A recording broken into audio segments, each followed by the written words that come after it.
Magandang umaga po sa ating lahat mga kapatid. Gusto ko lang po sa umagang ito ay paliwanag kung ano ang nakukuha natin sa pagbabasa ng Biblia. Mga kapatid, ang pagbabasa ng Biblia ay tulad ng pagpasok sa isang bodega na puno ng mga binhi. Alam natin na ang mga binhi sa pag-iimbak ay hindi nagbubunga. Kailangan silang itanim sa mabuting lupa kung saan sila ay dapat maging mabunga. Ang ating mga puso ay ang mabuting lupa. Paano natin itatanim ang mga mabubuting binhi sa ating mga puso? Sa pamamagitan ng pagbabasa at pakikinig sa salita ng Diyos, mga kapatid. Habang binabasa mo ang Biblia, ang ilang mga talata ay magiging kapansin-pansin at kukuha ng iyong atensyon.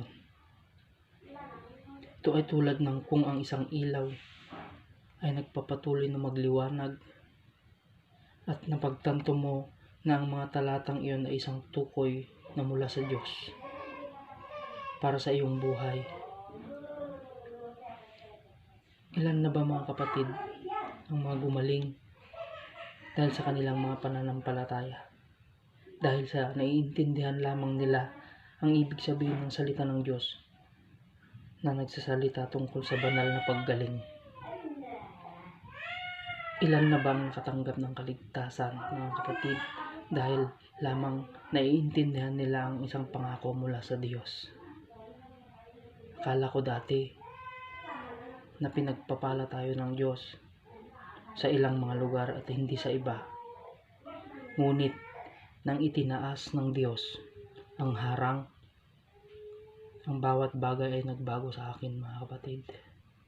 Naiintindihan ko na ang kanyang mga pangako ay para sa aking buhay. Ang alinman sa mga anak ng Diyos ay maaaring magkaroon ng kapangyarihan at natutupad ang buong layunin kung saan ito pinadala ng Diyos sa kanyang buhay.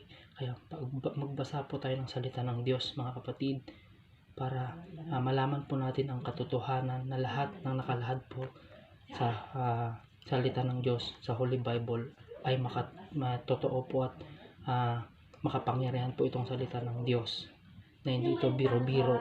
Kaya sampalatayanan po natin ang salita ng Diyos na ito yung nagbibigay buhay sa atin upang maging ganap tayong kaaya-aya sa kanyang paningin.